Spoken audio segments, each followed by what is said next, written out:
My dear one, the grass outside was soaked before you woke, and nobody was awake to see it happen. So let me ask you something right now while you listen. Who watered it? Not rain, not wind, not one thing you could have stood at a window and watched arrive. And still the field is heavy, every blade of it, bent a little under the weight of water that came from nowhere you can name. You have crossed that field 1,000 times. Shoes dark at the toe by the time you reached the road. You never stopped to ask. It did not seem like the kind of thing that needed asking. I am not talking about weather. There is a question you have been carrying for years. It has never been allowed to finish. You start it. You get 4 words in. Then you set it down because finishing it feels like an accusation, and you were taught not to accuse me. So I will finish it for you. You want to know what it was for? That stretch. You know the one. You do not have to name the year for me to know which one you mean. The thing that took the shape of your life and bent it somewhere it never straightened back from. You have been standing in the middle of that field ever since, waiting for me to come out and explain myself. And people have handed you a line about it, more than once. Someone said it gently, meaning well, and it landed like a stone in your shoe. Everything happens for a reason. You did not argue. You nodded. You said thank you. Then you went home and you waited for the reason. You are still waiting. Hear me. I am not going to scold you for that. Waiting for a reason is not rebellion. It is the most human thing there is.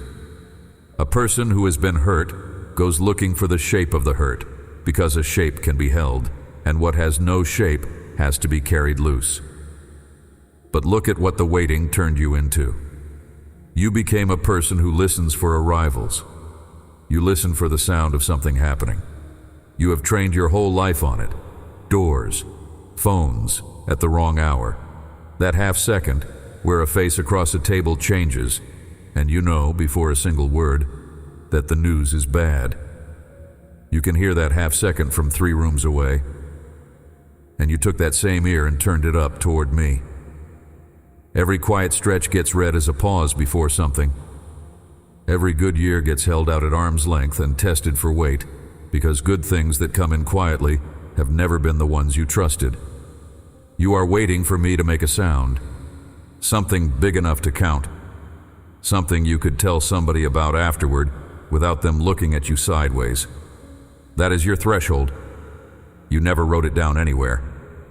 But it is real, and you enforce it strictly. Under that line, nothing counts. Above that line, nothing has come. So you reach the obvious end of it. You decided, I have been quiet. Now let me put the real question in front of you. The one underneath the one you keep asking. You do not actually want the reason. You want to know whether anyone was paying attention while it was happening to you. Those are not the same question. Only one of them has an answer you could live inside. And before this message ends, I'm going to walk you out to that field and show you what has been happening on it every night of your life, in quantities too slight to count as an event. Not to argue you out of your grief. I have no interest in doing that. To show you where the water came from. Suppose I sat down across from you and asked it plainly, what do you want me to say? You would not answer at first. You would look at the table. You would run through 3 versions in your head and throw out 2 of them, because 2 of them sound bitter, and you have decided bitter is not something you get to be with me. Then you would say something like this. Just tell me what it was for. That is all. I am not asking you to undo it. I know it does not get undone. I just want to know it was for something. I want to know it went somewhere. And then you would apologize for asking. Hear what I hear in that. I do not hear a complaint. I hear a person who has already agreed to keep the wound, who is not bargaining for the years back, who has skipped past every stage of protest that would be fair to stand in, and has come to me with one small request left. Give it a use. Let it have gone somewhere. That is not a small ask dressed up. That is the smallest ask there is, and you shaved it down that far yourself over years in private so that it would be modest enough to bring me.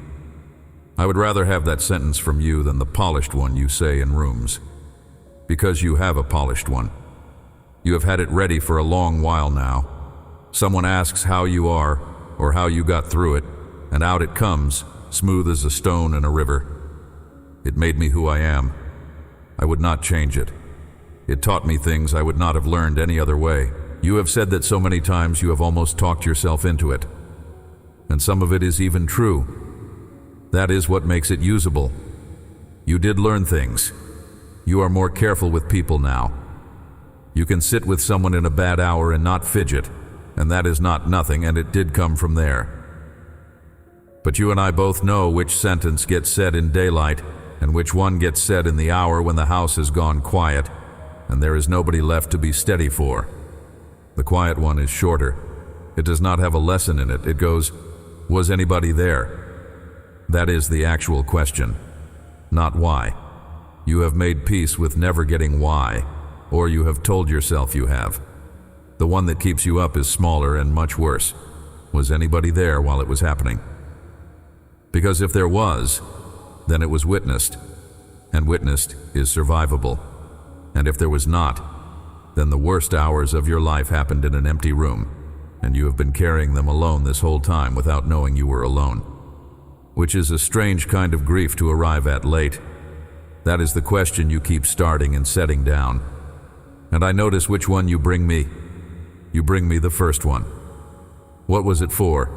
You bring me the tidy one, the one with a shape, the one that sounds like faith instead of like need.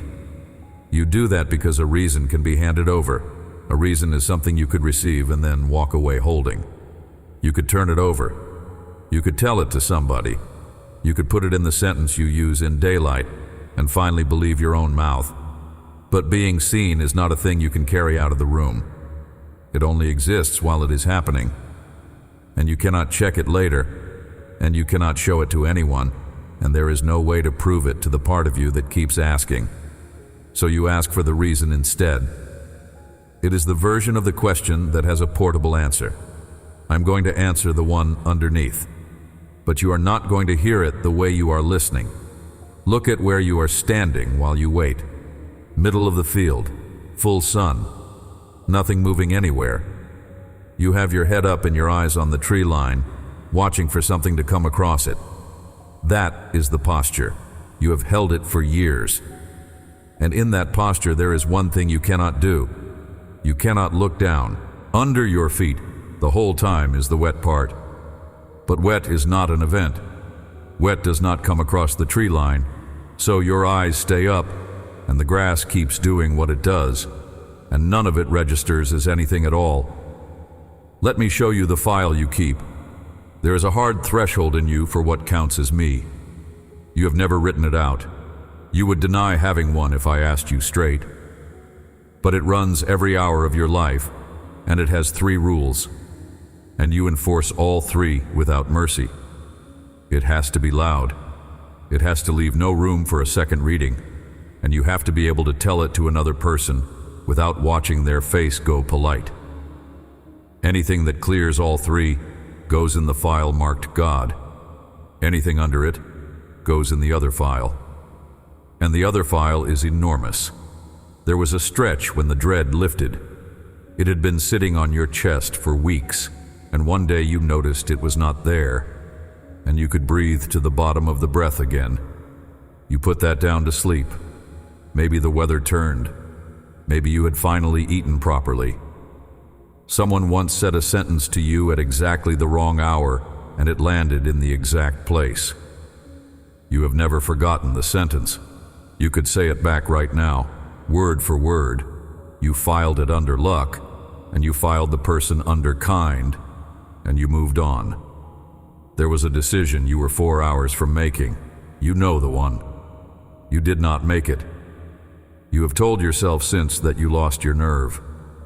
There was a night you got all the way to the edge of becoming something you would not have come back from, and you stopped. And there was no reason for stopping that you could point at afterward. That file is thick. You have been adding to it your entire adult life.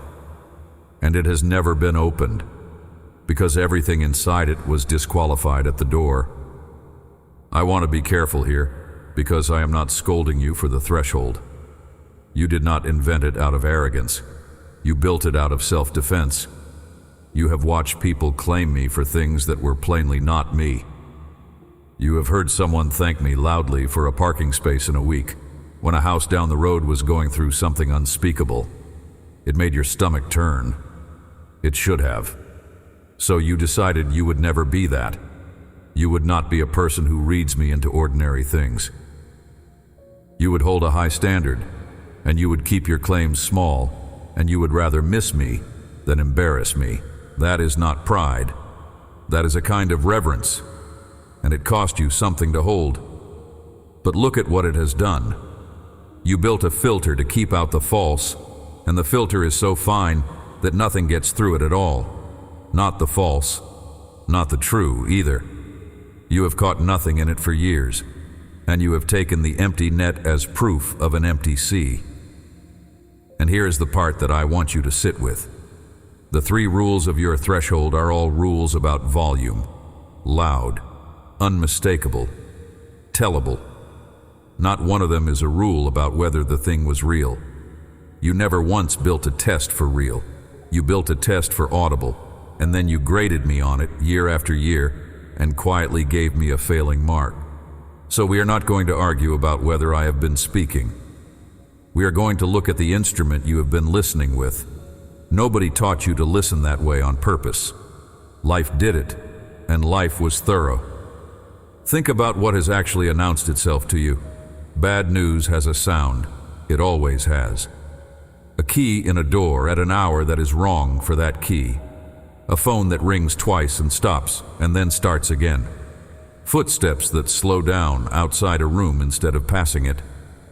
The exact quiet that falls over a table right before somebody says there is something we need to talk about. Every one of those has a signature. You learned all of them young, and loss is generous with warning in a way that nothing else is. It gives you the half-second. It gives you the change in a face. Grief announces its own arrival, because grief arrives as an event, and events make noise. So your ear got trained, not by choice, by repetition. You became someone who can walk into a room and read the temperature of it in under 2 seconds. You can hear a lie in the pause before an answer. You know when the person on the phone has already decided something and is working up to saying it. That ear is not a defect. It is a real skill, and it has saved you more than once. But here is what it did to the rest of you. An ear like that requires a body to hold it. You cannot listen for the door all your life without standing a certain way. And you have been standing that way so long, you have stopped feeling it as a position. You call it your normal. Do something for me before I say another word. Let your shoulders come down. Not all the way. 1/4 of an inch is enough, and 1/4 of an inch is probably all that is available. Just enough that they stop pulling up toward your ears. Feel that. That small distance was not slack. That was load. You have been holding your own shoulders up at that height for so many years that the height became the resting place. And now the actual resting place feels like falling. Notice that nothing happened when you lowered them. No door opened. No one came in. You can put them back up if you need to. Most of you already has. I only wanted you to find the muscle, because that muscle is the whole conversation. That is the shape of a person waiting for a sound. Shoulders up, breath high and short in the chest, eyes on the tree line, ready, and you cannot receive anything in that shape. Nothing soft gets through a body that is braced. It is not a moral failure, it is a mechanical fact. A hand held open and a hand held ready are 2 different hands, and you have only had one of them free for a very long stretch. So look at what we have. You have an ear tuned to arrivals. You have a body braced for arrivals. You have a filter that only passes things loud enough to be an arrival. And the entire system, top to bottom, is built around one belief you have never examined, that whatever matters most will announce itself. That is the belief. Say it plainly and it sounds almost reasonable. Of course, the important thing would make a sound. Of course, I would knock. But you learned that belief from loss. Loss is the thing that taught you. And you took a rule that is true about loss and you applied it to everything, including me. And nobody ever came along to tell you that the rule does not carry. Some things arrive, and some things are simply already there and become visible when the conditions turn. And there is no arrival to here because there was no journey. You have been listening for footsteps at the door of a room I was already sitting in. Come out to the field. I want to show you the water. Rain, you already understand. Rain has a story. It gathers somewhere else, it travels, it announces itself before it lands. You hear it on the roof before you feel it on your face. You can watch it coming across a valley. You can point at where it started and say, there, that is the cloud. That is where this came from. Rain is an arrival. Your whole ear is built for rain. Now look down. The grass is soaked and no rain fell. There was no cloud. There was no sound of anything crossing the sky. Nothing came from anywhere else. So where did the water come from? It was already here. It was in the air the whole time, in the same air you were breathing. Invisible, spread thin, carried in every breath you took and let go without noticing. It did not travel. It had no distance to cross. It was simply present, the way it had been present all along, waiting for one thing. For the ground to go cool enough. That is all that happened out there. No event, no delivery. The temperature dropped a few degrees in the dark, and what was already present stopped being invisible. There is no moment of arrival to point at, because nothing arrived. Sit with that, because your whole system is about to argue with it. And notice the other thing. This does not happen on wild nights. Wind ruins it. Cloud ruins it. Dew needs the sky clear and the air still, which means the very nights you would call empty, the nights when nothing at all is going on, are the only nights it can happen. The nights you filed as nothing are the working nights. You have been asking me for rain. I understand why. Rain is the only kind of water your ear can hear, and you wanted something you could point at afterward. Something with a direction and a source and a sound on the roof. And you have been standing in a wet field the entire time, asking for water. Now here is what I am asking you to believe. It is smaller than you are braced for. I am not asking you to believe you were rescued. I am not asking you to look back at the worst thing and call it good. I will not ask that of you, and I want you to hear it clearly, because you have been half expecting me to. The tread I am asking you to put your weight on is this. Something can be true without having arrived. That is it. That is the whole first step. Not that everything was fine. Not that it worked out. Only that presence is not a delivery, and that a thing which never made a sound can still have been there, soaking the ground under your feet, for every hour of the years you spent listening at the door. You do not have to feel it to try that step. Feeling is not what holds it up. Just admit that the test you built cannot see this kind of water. That is honest, and honest is enough to stand on. Because if the test cannot see it, then all your years of finding nothing were never a measurement of me. They were a measurement of the instrument, and an instrument can be set down. You crossed that field 1,000 times with dark shoes and dry eyes, and never once asked the question you would have asked about anything else. Where did this come from? You did not ask, because dew does not present itself as a question. It presents itself as the way mornings are. That is exactly how I have been with you. Not as a question, as the way it has been. Here is what has been going on out there while you slept. Not rescues. I am not going to hand you a list of disasters I steered around your house, because that is not what this is, and you would not believe it anyway, and you have every right not to. What happened out there was smaller and stranger than rescue. Something in you was kept from setting. Bitterness is a liquid before it is a stone. It pours in fast when the thing happens, and then it sits, and then it hardens. And once it has hardened, it takes the shape of the container and stays that shape for the rest of a life. You have met people, it finished setting in.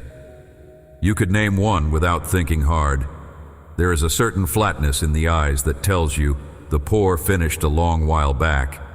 Yours never finished setting. You have felt it go in. You know the taste of it. There have been whole seasons when you were sure it had won, and yet you are here, listening to a voice talk about grass, still open to being moved by something, still capable of being interested in whether any of this is true. That was not a small survival. That is the survival. And there was no night when it was decided. There was no rescue with a date on it. It got kept 1/4 of an inch at a time, on the still nights, in amounts too small to be worth telling anyone. Here is another one. There was a version of you that could have become the thing that was done to you. That road was open. It is always open, and it is the easiest road there is, because you already know the way. You were shown it in detail by someone who did not spare you. You did not take it. You have never given yourself credit for that, because it does not feel like an achievement. It feels like nothing. It feels like a road you simply did not walk down. And how would anybody take credit for a road they did not walk down? But something held there, every single time, and it held without a sound. And one more, since we are out here. There was a sentence you did not say. You had it loaded.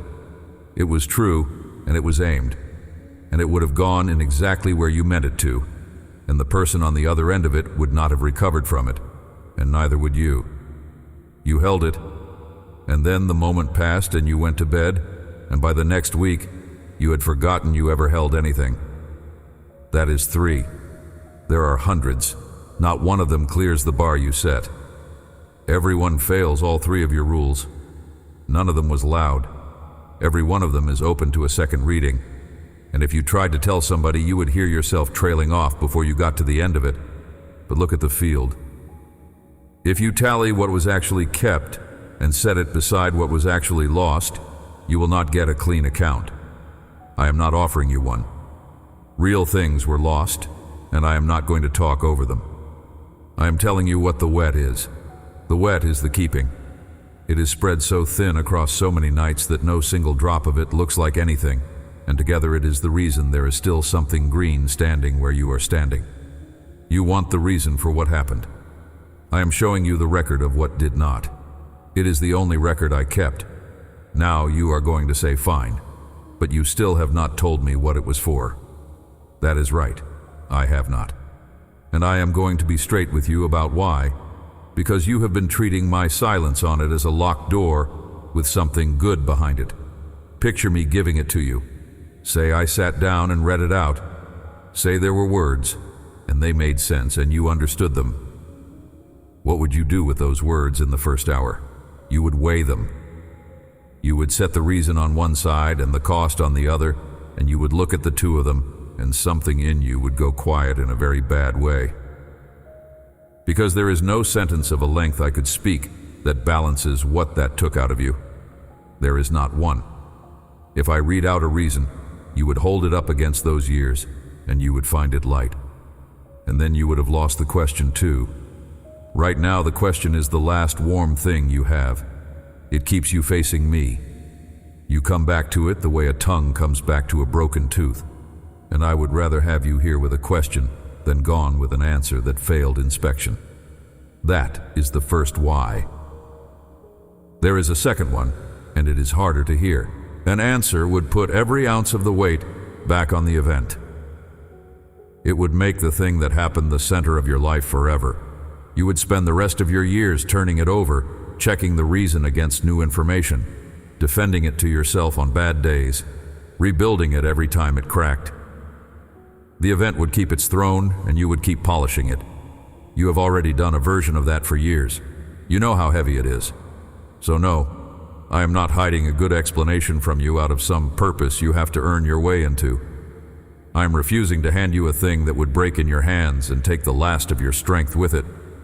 Here is what I will hand you instead. The event never got to write your name. It wrote plenty. It wrote the way you flinch at a raised voice. It wrote the fact that you check exits when you walk into a room. It wrote the answer you keep ready for people who ask how you are. It got a great deal of ink, and I am not pretending otherwise. It never got the name. Whatever that was, it did not go into the ledger where I keep who you are. It went in the other one. And I have never once looked at the two ledgers and confused them. Not on your worst day. Not on the day you would name if I asked you which was worst. Do this while it is in front of you. One of your hands is closed right now. Look and see. It happens on its own when this subject comes up, and it has been happening so long you stopped catching it. Let that hand fall open, palm up on your leg, wherever it rests. You are not receiving anything with that gesture. Nothing is being delivered into it. That is not the point. The point is that a hand cannot hold a question and a gift in the same grip. And you have been asking me for something with your fist closed around what you already decided the answer was. Keep it open for the next part. It is going to be quiet, and quiet is exactly what you have been built to miss. There is a line that was written down thousands of years before you were born, and it has been sitting in plain sight through every year you stood in that field with your head up. It is in Proverbs chapter 19, verse 12. It says this: "The king's wrath is as the roaring of a lion, but his favor is as dew upon the grass." Hear it again slowly, because it is doing something in one breath that nobody ever pointed out to you. It puts two things side by side: wrath and favor. Both come from the same king, both are real. And then it tells you what each one sounds like. Wrath sounds like a lion.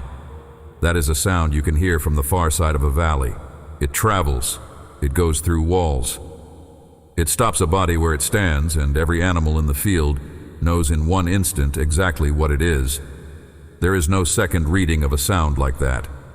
It is loud, it is unmistakable, and you could tell anyone about it afterward. Loud, unmistakable, tellable. Those are your three rules, my dear one. Every one of them. You built your test for me out of the description of wrath. Now look at the other half of the line. Favor is as dew upon the grass. Not a quieter roar, not a softer version of the same thing. A different kind of thing altogether in a different place, working by a different rule. The roar reaches you across distance. The dew is already underfoot. The roar arrives. The dew was there. And here is the fact I have been walking you out to. Favor was never built to be heard. It was not designed with a sound and then muted. It was designed to be found. It works by settling silently on the low ground, over hours when nothing is happening, and to be discovered afterward by anyone who looks down instead of up. So when you tell me you have heard nothing from me, you are telling me the truth. You have not. There has been no roar. Now follow that all the way to the end of it. A roar is the sound of wrath. That is what the line says. Not the sound of presence, not the sound of favor, not the sound of a king being near. The roaring is what anger sounds like when it comes for someone. And you have spent every year of your life listening for it. You have been waiting to hear the one sound that would have meant I was against you. You called that waiting faith. You called it keeping a high standard. You called it not wanting to embarrass me with small claims. And every year that no roar came, you filed it as my absence, when it was the opposite thing entirely. The silence you have been grieving is the silence of no charge being brought. There is no lion out beyond that tree line. There never has been. Nothing is coming across it toward you with your name in its mouth. You have been standing at attention for years, facing the wrong way, braced for a sound that was never assigned to you. And while you faced that tree line, the ground under your feet went on getting wet. Every night. The same amount. In the dark, without weather, without a word, on the still nights you had already written off as nothing. That is what has been happening. That is the whole of it. The one thing you were listening for is the one thing I would never send. And the thing I have been doing without stopping is the one thing your ear was built to throw away. Stay with the line a little longer. There is more in it than the volume. Look at the water he picked. If you were writing that sentence and you wanted to say the king is pleased with you, you would reach for rain. Everyone reaches for rain. Rain is the generous word. Rain is the storehouse thrown open, the drought broken, the whole valley drinking at once. Rain is the picture of enough. He did not write rain. He wrote the smallest water there is. Dew is measured in fractions. A whole night of it will not fill a cup. If you laid every drop of it out flat across a whole field, it would come to less than the thickness of a fingernail. It is the least amount of water that can still be called water.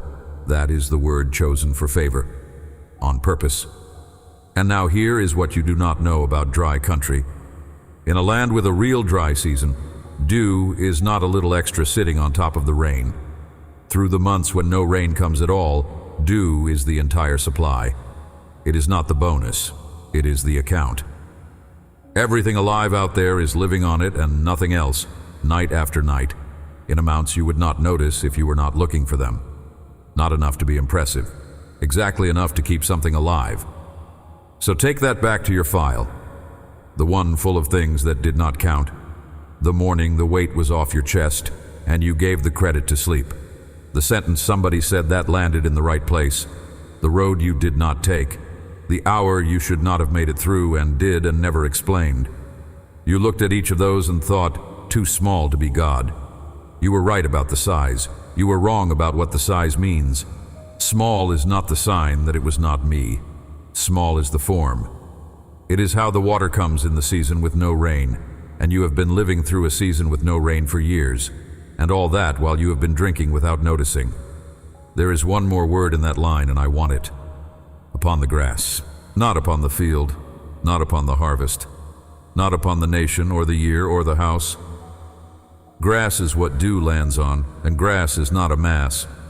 It is millions of separate blades, and the water comes to them one at a time, each blade carrying its own weight of it, each one bent by its own amount. Nothing about dew is general. It is the least general thing in the world. That is why you cannot see it from the road. From the road, it is a haze on a field. You have to be down at it, close enough to see one blade, before it turns into what it actually is, which is a single drop on a single edge of a single green thing that has no name and is going to be dry again by 10 in the morning. That has been the shape of it with you. Not a season of favor poured over a whole life. One night, then another one, then the one after that. Each one its own small weight, arriving on nothing but you, in the dark, with the sky clear and nothing happening anywhere. You have been counted one blade at a time since before you could speak. Stay here. I have not answered your real question yet, and I am not going to leave it lying there. Was anybody paying attention? That is what you wanted to know, and you were right to want it, and you have never had a way to check. Attention makes no sound either. Nobody has ever been able to prove they were watching. So you gave up on the question and asked for the reason instead, which at least would have come with words. But there is a way to check. You have had it the whole time and never read it as proof of anything. Look at how specific the wet is. If what kept you had been general, then luck would explain it. Weather is general. It falls on a whole valley without knowing one field from the next, and a person standing in it can say fairly, that had nothing to do with me, it was going to fall anyway. The things in your file are not general. Go back and look at them properly. That sentence somebody said to you, it did not land near the wound.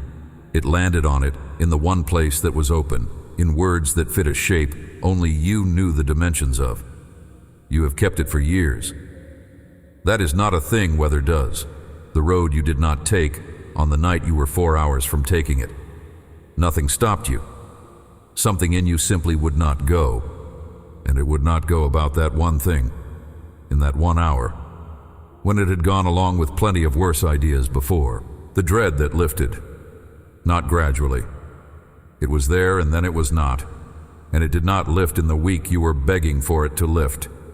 It lifted in a week when you had stopped asking, which is exactly the week a person cannot take credit for. Now, one of those is a story you tell yourself. 2 is a coincidence. But you have hundreds, and they are all pointed the same direction. And every one of them is cut to a measurement that only somebody standing close would have had. Luck is not that accurate. Luck does not know which sentence. Luck does not know which hour. Luck has never once in the history of the world put the right words in the right place for one person on the day it would matter for the rest of their life. Accuracy like that is not weather. It is attention. And attention is exactly what dew is. Rain does not aim. It cannot. It falls on the just field and the wasted field, and there is nothing personal in it. But dew forms on the thing itself, on that blade, right at its edge, in the shape of that edge, in the amount that edge can hold. Which is why the answer to your question has been under your feet. Yes, somebody was there, not standing off at a distance managing the weather, down close. Close enough to know which one you were among millions. Close enough that what settled on you was cut to your exact size and nobody else's, night after night, in the hours you were not awake for. You have been asking for a witness for years, my dear one, and you have been walking through the testimony every time you crossed that field. The first step was small, and it was only in your head. Here is the second one, and it leaves your body. There is a sentence you have never put into the air. You have thought it. You think it in fragments, in the bad hours, and it never gets past your teeth, because saying it feels like it would make it true, or make it heavier, or invite something. So it stays in there, and it rots a little. A thought can be taken back before it finishes. You do that constantly. You start a true one, and you edit it down while it is still forming, so that by the time it reaches the end of itself, it has become the acceptable version. You are very fast at this. You have been practicing since childhood. A spoken thing cannot be edited that way. It has a length. It takes as long as it takes, and your own ears have to sit through the whole thing. That is why I am asking for the mouth and not the mind. Before you move on, do this properly. Find the farthest thing you can see from where you are. Out a window, down a hallway, the far corner of whatever room this is. Something at the outer edge of what your eyes reach. Look at it and keep looking at it. You have spent this whole message looking down at your own hands. Get your eyes off them. Now say it aloud once, at a normal speaking volume, not a whisper. Whispering is another way of taking it back. I do not know what it was for. I am still here. That is the whole sentence. Nothing about it is impressive. It has no faith in it that you could point at, and no bitterness in it either. And that is exactly why it is the true one. Say it toward the far thing, not down at your lap. Now listen to what comes back. Nothing. No sound. No shift in the room. No answer arriving across the tree line to meet you halfway. And you are going to want to read that as failure, because everything in you reads quiet as failure. Read it correctly this time. You just said the most honest thing you have said in years, out loud, in a room with no roar in it. Nothing came for you. Nothing rose up to meet that admission and correct it or punish it. You confessed that you do not know and the sky did not change, and you are still standing. That silence is not me withholding. That is what it sounds like to be safe. You have never tested it before. You never dared put a true sentence in the open air and stand there afterward to see what happened. You always got the acceptable version out first, so that whatever came would come at the acceptable version and not at you. Nothing came at either one. Do it once more if you can. Same sentence, same volume, eyes on the far thing, and then stand in the nothing that follows for 3 or 4 seconds instead of moving straight on. That nothing is the field at night. Nothing happening, nothing arriving, nothing to hear, and it is soaking wet. We have to go back and deal with the stone in your shoe. Everything happens for a reason. Somebody said that to you. Probably several people over the years, and at least one of them said it at a moment when you were not able to defend yourself from it. You have carried it ever since like a small, sharp thing you cannot get out. That line is not what you think it is, and knowing what it is will help you stop chewing on it. It is a door, not for you, for the one saying it. Standing in front of a person whose life has come apart, with nothing to give and no way to fix it, is one of the hardest places a human being is ever asked to stand. Most people cannot hold it. The silence gets unbearable in about 4 seconds. And that line is the thing that lets them step back out of the room without feeling like they abandoned you. It is usually not cruelty. It is often love with nowhere to put itself. But it was never a message from me, and I want it out of your shoe. So hear what I will and will not say. I am not going to hand you a reason, and I am not going to dress your wound up as a gift. I will not tell you the years were a lesson plan. If somebody has told you that, they were reaching for comfort, and they reached past you. I have no interest in making the worst thing that happened to you into a fine thing that happened to you. It was not fine. You know it was not, and you have been asked more than once to say otherwise, and every time you tried, something in you went cold and correct and far away. That was not lack of faith. That was your own honesty refusing to lie for the sake of the room. So here is what I do say, and these are plain, and you can hold them one at a time. It was not a bill. Nothing was being collected from you. There was no debt entered in your name that those years were paying down. It was not a grade. You were not put through it to see how you would do, and there was no mark given at the end, and there is no place in me where a number sits beside your name from that stretch. It was not the end of the account of you. That is what it felt like, and it is what you have half believed since, and it is not so. What happened to you closed a chapter it had no right to close, and it did not close the book, because the book is not kept by the thing that happened. Do you see what those three have in common? Not one of them explains anything. A reason looks backward. It takes the wreck and gives it a shape so you can file it. And it can only ever be a story about what is already done. What I'm giving you looks the other way. I am not telling you why the field went dry. I am telling you what has been landing on it every night since, without a word, in amounts nobody would call an event. You wanted the past given a meaning. What I have been doing is keeping you alive in the present, so quietly that you filed the whole thing under nothing much. One more thing about how the water works, and this is the one you will argue with. Dew does not land evenly on everything out there. Go out and put your hand on a roof and then on the grass beside the house. The roof will be nearly dry. Anything tall and anything hard gets less every time, and it loses what it did get before the sun is properly up. The wind reaches it. It holds its heat. It sits above the layer where the cold gathers. The grass gets soaked, and the blade lowest to the ground, the one bent over half lying in the dirt, carries more water than anything standing up straight nearby. That is not a poem. That is just where the cold settles and where the water goes. Now take it inside. You have been trying to get taller, not in pride, in effort. You have been trying to raise yourself up to the level where you assumed I do my work, because it never occurred to you that the working layer might be the one you are already lying in. So you have been hauling yourself upright for years and reporting the upright version and quietly leaving the rest of you out of the conversation. The rest of you is the wet part, the tiredness you do not put in any sentence, the place where you stopped being able to keep up the performance and just went flat, the thing that is closest to the ground in you, that you would never lead with, that you assume disqualifies the whole account. That is where the water has been collecting this entire time. Not because low is noble. I am not making a virtue out of being worn down, and I will not call your exhaustion beautiful, because it is not, and you would not believe me. It is simply a matter of where the cold gathers. Height is where things dry.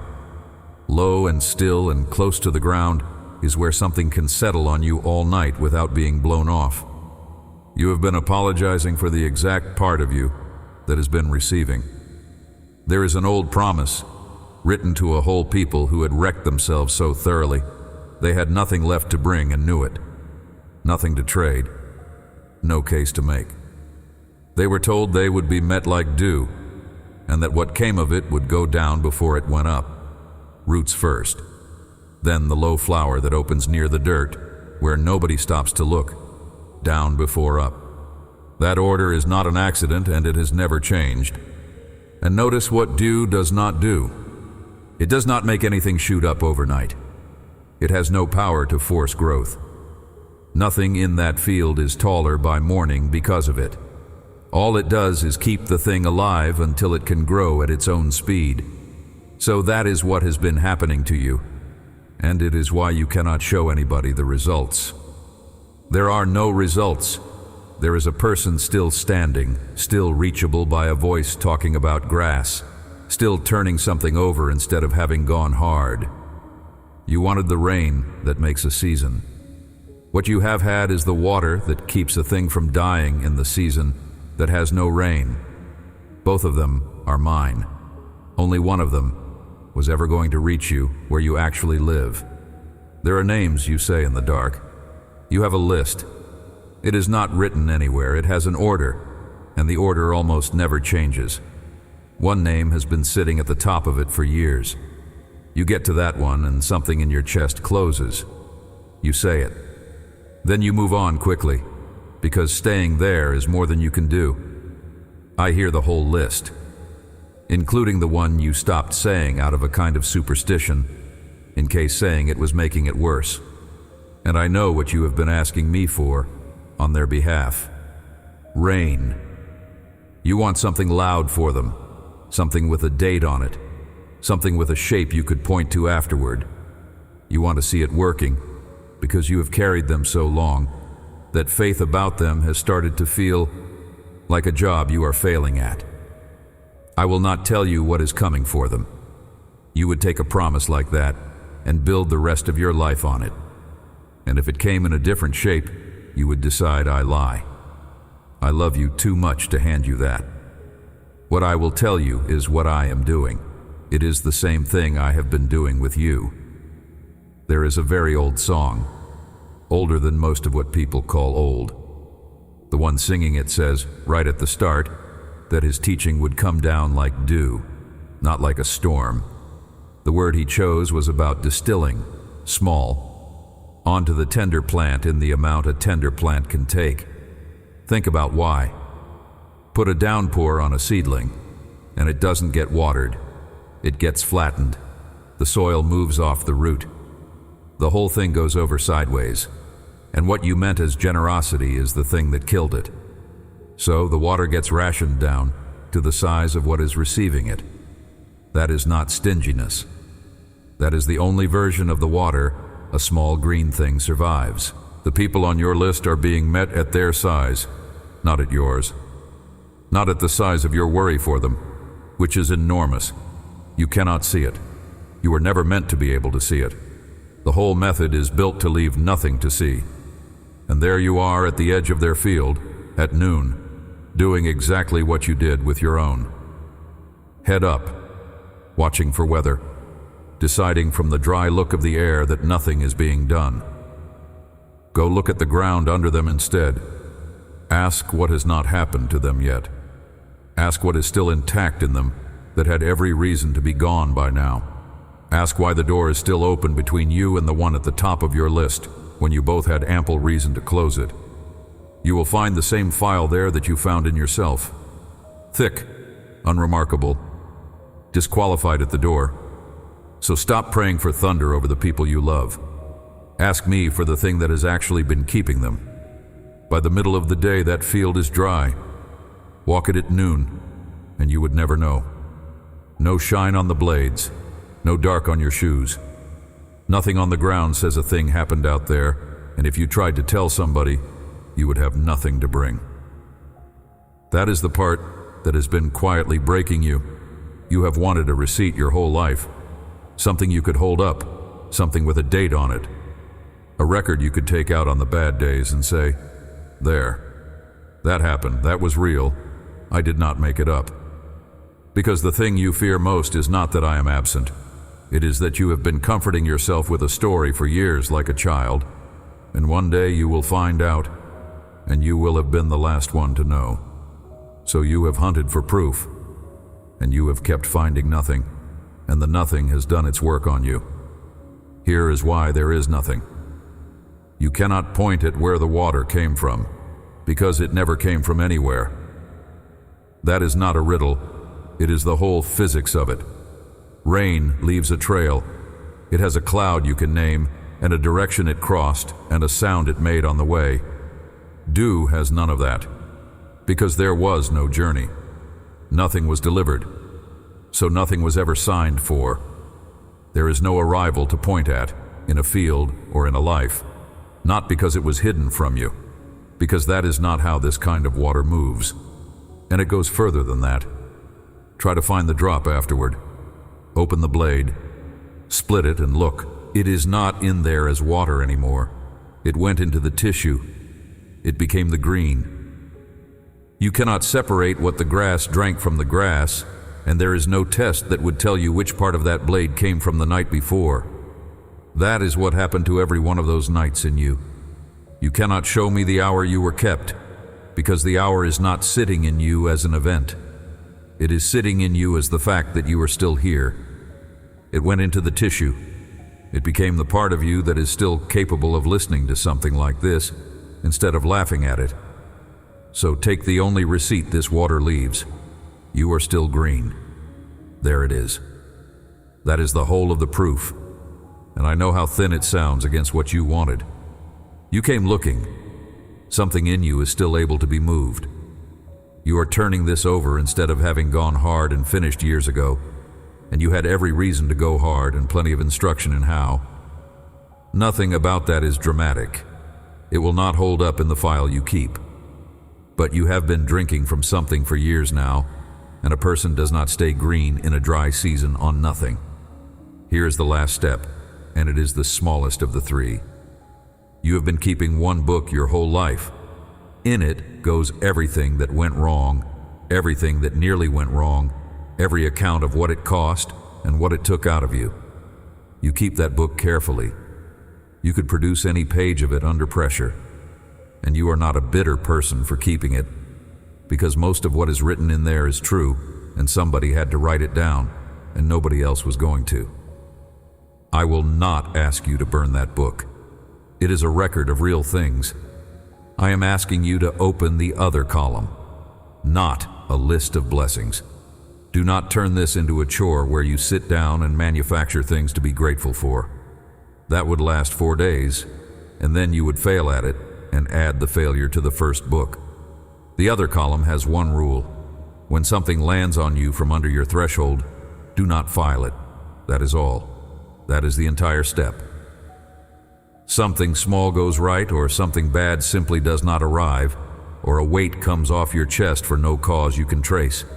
Your hand will move automatically toward the drawer marked luck or coincidence, or I must have finally slept properly. Stop the hand. Leave it unfiled. No one is asking you to write my name on it. I'm not asking you to claim anything. And I know exactly how much you hate claiming things you cannot back up. That is your honesty, and I will not talk you out of it. Just say the true sentence instead of the false one. I do not know where that came from. That is honest. Luck was never honest. Luck was a word you used to close a question you had already decided you were not allowed to ask. Leave the question open. Once a day, twice a week, it does not matter how often. Every time you leave one of those unfiled, the file that has been building your entire life gets one entry lighter, and the field gets one blade less invisible. You are about to raise the objection. I can feel it forming. If I stop calling it luck, am I not just telling myself a nicer story? No. Look at what you are actually doing. Luck is a claim. It is a positive statement that no one was involved, and you have never had one shred of proof for it, and you have been making that claim confidently every day for decades without once being asked to defend it. You have been the least skeptical person alive about exactly one thing, that nothing was there. So this is not a move from doubt into belief. It is a move from one unproven claim into an honest gap. You are putting down a verdict you never earned the right to hand down. That is not softer thinking. That is stricter thinking, applied at last in both directions. And do it especially on the days when nothing has happened. Those are the days you have always counted as empty. Nothing to report. No sign. No shift. No answer. You get to the end of one and you think, well, another one of those. Look at what you just called empty. Clear sky. Still air. Nothing crossing the tree line. Those are the exact conditions, and you have been living inside them and calling them a drought. The field was watered while you slept. So what changes? Not the past. I have not moved 1 hour of it, and I will not pretend to. Whatever was taken is still taken, and I have refused all the way through this to hand you a sentence that makes it acceptable. What changes is where you are standing. You can come down off the watch. That is the thing. You were never posted there. Nobody assigned you that ground. You took it up yourself, in a year when taking it up was the sane thing to do. And then you stayed at it for a decade after the reason expired, because nobody ever came along to say the watch was over. I am saying it. There is nothing crossing that tree line. Feel what that does to your shoulders, if you can let it get that far. Most of you will not, on the first pass.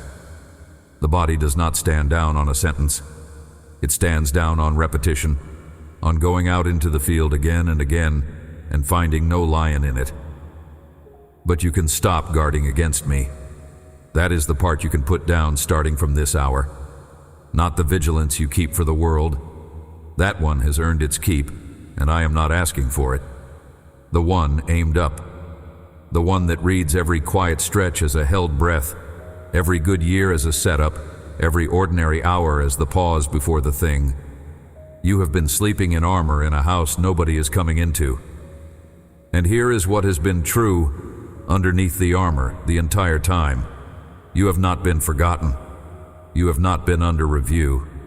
You have not been left in a field to see whether you would make it on your own, with someone watching from a distance to see how you would do.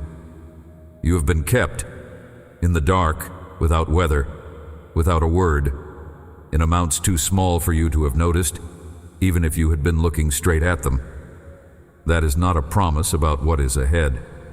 What is ahead is not mine to hand you here. And if a voice tells you it knows the shape of your next year, be careful with that voice.